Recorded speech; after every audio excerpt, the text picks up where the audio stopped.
मोदी जी, आखिरी कुश्ती में मैंने आखिरी दांव बचाकर रखा था, देखा मेरा आखिरी दांव। लेकिन मुझे फिर भी यही लगता है कि मेरा आखिरी दांव भी तुम्हें इस कुश्ती में नहीं हरा पाएगा, क्योंकि तुमने मेरे पैर को अपने दोनों पैरों से बुरी तरीके से जकड़ रखा है और तुम पूरी तरीके से चित हो ही नहीं पा रहे हो। मैं पूरा जोर लगा रहा हूँ फिर भी। राहुल, मैं मानता हूँ कि तुम्हारा यह आखिरी दांव थोड़ा सा कामयाब हो गया, क्योंकि तुमने मुझे गिरा तो दिया जमीन पर, लेकिन चित मुझे नहीं कर पाओगे। और इस कुश्ती के खेल में जब तक एक पहलवान दूसरे पहलवान को चित नहीं कर देता है, तब तक वो जीत नहीं पाता है, क्योंकि मैंने तुम्हारे पैर को अपने दोनों पैरों से बुरी तरीके से जकड़ रखा है और तुम्हारे हाथों को भी पकड़ रखा है। अब कहीं ऐसा ना हो मैं तुम्हें उल्टा गिरा दूं। मोदी जी, आखिरी दांव तो मैंने फेंका था, लेकिन ऐसा लग रहा है कहीं मैं उल्टा ना गिर जाऊं। मोदी जी, जोर लगाओ, जोर लगाओ, राहुल की टांग को बिल्कुल बुरी तरीके से दबा दो और उसके हाथों को खींच लो। तुम राहुल को गिरा सकती हो, इस कुश्ती को जीत सकती हो। माना कि 10 सालों से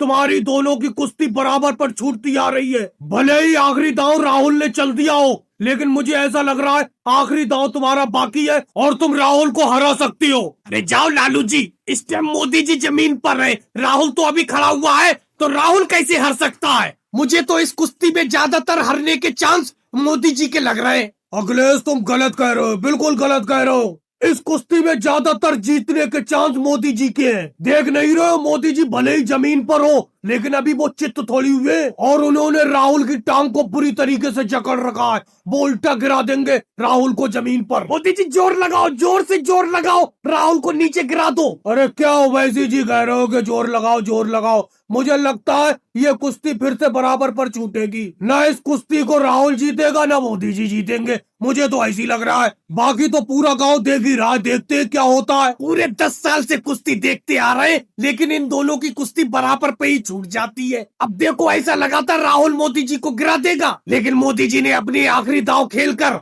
राहुल के पैरों को ही जकड़ लिया बुरी तरीके से, इसीलिए वो पूरी तरीके से गिर नहीं पाए। अब ये कुश्ती बराबर पर छूट जाएगी। फिर से अगले साल का इंतजार करना होगा दंगल का। और भाई लोगों को वीडियो को लाइक करो, चैनल को सब्सक्राइब करो।